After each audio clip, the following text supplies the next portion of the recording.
hasta las 8 de la noche todos los días.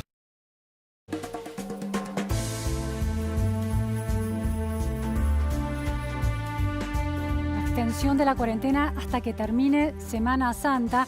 Tenemos muchas preguntas sobre el avance del coronavirus en Argentina y estamos con la persona indicada, el infectólogo Eduardo López. Muy buenas tardes, Eduardo. Gracias por recibirnos. No, muchas gracias a ustedes. Buenas tardes. Eduardo es jefe del Departamento de Medicina del Hospital de Niños Ricardo Gutiérrez y es uno de los expertos que integra el Consejo de Expertos que asesora al gobierno, al presidente Alberto Fernández. Se ha vuelto una cara conocida, por ejemplo, en las conferencias de prensa que da el ministro de Salud, Ginés González García. Eduardo, el presidente sostuvo que decidió la extensión de la cuarentena a partir del consejo que le dieron los expertos. ¿Cuál es el análisis que hicieron en el Consejo de Expertos para aportarle esta información o esta mirada al presidente?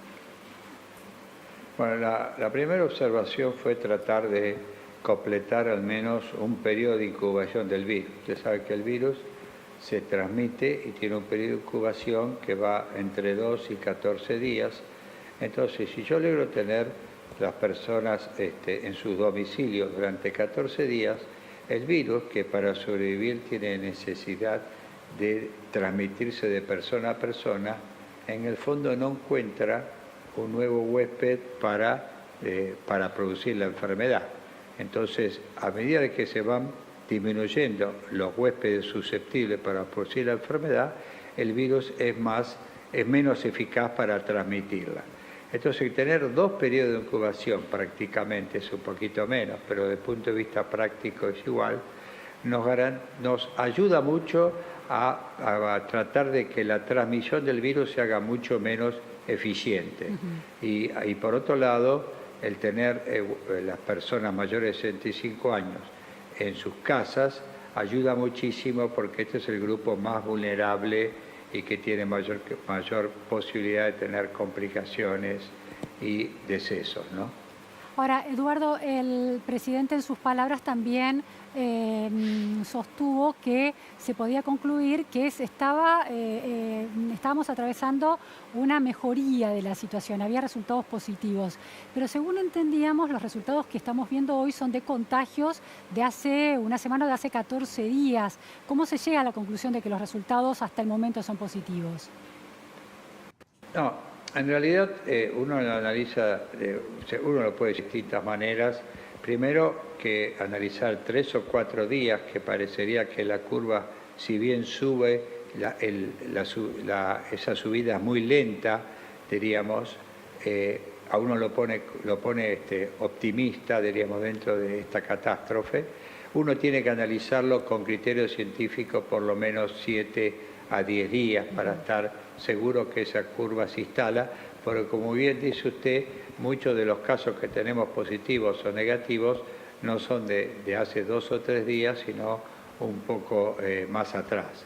Así que en este aspecto, digamos, uno tiene que mirar lo que va a pasar de aquí en más, si la curva se va a sostener, aunque se va a sostener o evitar que crezca en forma exponencial o geométrica. Yo quiero comentarle una cosa que es, como ahora vamos a aumentar los estudios de testeo, porque se amplió la definición de caso, claro. Es seguro que van a aparecer nuevos casos, pero la clave es que no cambie el concepto de número de testeados y el porcentaje de positivos. Mientras se mantenga porcentajes bajos los positivos, es que estamos caminando bien. Claro. Y por otro lado, el hecho de poder testear mayor cantidad de pacientes nos va a permitir aislar precozmente a los casos benignos, que si bien el paciente no obliga a internarse, sí es un transmisor del virus. Claro. Entonces, al yo poder detectar esto rápido, lo pongo al paciente en aislamiento y evito que se contagie en primer lugar la sociedad, en segundo la familia, porque hacemos distanciamiento social, claro, en la casa, Y tercero, controlamos al enfermo si surge alguna complicación lo más precoz posible. Eduardo, el tema de los testeos más generalizados, llamados masivos, aunque no se supone que sean testeados todos los argentinos, era uno de los temas de discusión en las últimas semanas entre los especialistas y son las recomendaciones de la Organización Mundial de la Salud y también de las Naciones Unidas. ¿Cuántos testeos por día busca hacer la Argentina a partir de esta generalización? Bueno, no lo podemos saber porque vamos a empezar a mirar los casos que aparezcan, diríamos. No se olvide que lo ampliamos ayer esto, así que hay que mirar de aquí en más a ver cuántos se testean, porque además estamos en condiciones de que también testeen los privados. O sea, ahora, al descentralizarse el Malbrán, los privados como hospitales públicos, como otras jurisdicciones, pueden testear por su cuenta sin necesidad de esperar los datos del Malbrán, ¿no? Pero ¿cómo se amplió la definición de caso? Porque si tengo que esperar que el caso sea del exterior o de contacto estrecho del exterior y muestre los 3 síntomas, es muy restrictiva. ¿Cómo se ha ampliado ahora la definición de caso? Bien, es buena observación. En primer lugar, ya no hace falta que venga del exterior, no hace falta que sea viajero, ni hace falta que tenga contacto estrecho con los viajeros. Es todo individuo, diríamos, que tenga fiebre, más algunos de los siguientes: dolor de garganta, dificultad para respirar o tos, diríamos. Y recordemos que allá hay 5 áreas en la Argentina que la circulación del virus es comunitaria, que es Ciudad de Buenos Aires, conurbano bonaerense, Córdoba, Santa Fe y Chaco. Bien. Que sí que en esa zona, por lo menos, hay que ser muy activo en la detección de los casos, aunque parezcan benignas y aunque el paciente le parezca que no lo tiene. Claro. Si Entonces, tiene fiebre y algo más de las 3, hay que ir a testearse. Bien. Entonces ahora la definición de caso sospechoso tiene que ver con síntomas, ya no con viajes o con contacto estrecho de viajes. Síntomas: fiebre, tos, problemas respiratorios y ¿cuál otro? Fiebre, tos, dolor de garganta y alguna dificultad respiratoria. Y también se ha ampliado a todo el personal de salud, independientemente de la jurisdicción, y además se ha agregado un dato que es técnico, pero para nosotros los médicos es muy importante, que son las neumonías graves que se internan, que no se conoce la causa. En esos pacientes se los va a estudiar para ver cuántas neumonías que pasaron desapercibidas son realmente por el coronavirus COVID-19. Esto abre un campo mucho más amplio de detección de lo que aparenta con las palabras, ¿no? Ahora, Eduardo, hay un tema con los portadores del coronavirus, asintomáticos o presintomáticos, que ya ha quedado demostrado que contagian. Es decir, no tienen ninguno de los 4 síntomas y pueden estar contagiando. ¿No se ha pensado algún tipo de estrategia para hacer testeos azarosos, random, para intentar ver si ciertas poblaciones, por lo menos en las regiones más calientes, donde el coronavirus se ha convertido en circulación comunitaria, se testea a personas aunque no tengan síntomas? En realidad, si el asintomático transmite el virus está muy cuestionado. La Organización Mundial de la Salud acaba de hacer una declaración hace 48 o 72 horas, en el cual dice que el asintomático, diríamos, no es un individuo que contagie, diríamos, a los demás. Y el segundo punto dice, si le encontramos por técnicas de testeo de tipo PCR porciones del genoma viral, no implique que ese individuo tenga la partícula viral infectante. Con lo cual, la Organización Mundial de la Salud no considera al asintomático como un factor importante dentro de la cadena. Ahora, el asintomático uno puede estudiarlo si uno quiere hacer estudios de campo para ver la magnitud de cuántos individuos se han contagiado sin darnos cuenta, ¿no? Porque son 2 conceptos distintos. El asintomático es posible que se contagie, por lo menos un grupo, pero es mucho más difícil considerar que contagie a otros en la magnitud del individuo que tiene pocos síntomas o que tiene síntomas más importantes de la enfermedad. Pero eso no significa que no contagie, que contagie menos no significa que no contagie. Está bien, el aislamiento, yo te lo voy a dar el número ahora, el aislamiento de los asintomáticos, cuando uno estudia, en general está entre el 1 y 1.8% que tienen la porción genómica en la orofaringe. Mire que es bajo, 1.8%. En el barco de Fukuyama, el barco famoso, los japoneses encontraron que hasta un 19% tenía genoma viral, tenía un 19%, pero el barco es una situación epidemiológica muy particular, porque para el virus es como cazar en un zoológico. ¿Por qué? Porque son ambientes cerrados que compartieron muchos espacios comunes con mucha densidad poblacional, con lo cual es lógico que el número que se infectaron asintomáticos es alto. Ahora, todos fueron detectados con porciones genómicas y no con el virus total, con lo cual yo le voy a repetir, no me preocupa tanto los asintomáticos como los individuos que tienen pocos síntomas y que le parece que es un cuadro viral común, respiratorio, y no consultan, ¿no?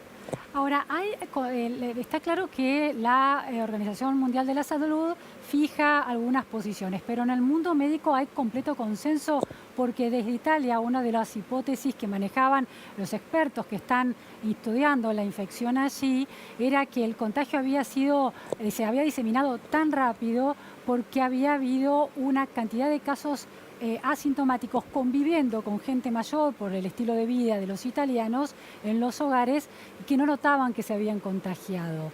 Lo mismo en Alemania, que hay pocas muertes, los contagios habrían venido de jóvenes que habían ido, están en las últimas por lo menos hipótesis que manejan ahí, habrían ido a los centros de esquí de Italia y habían vuelto a Alemania y habrían transmitido la epidemia, aun cuando no sufrieron ellos mismos la enfermedad.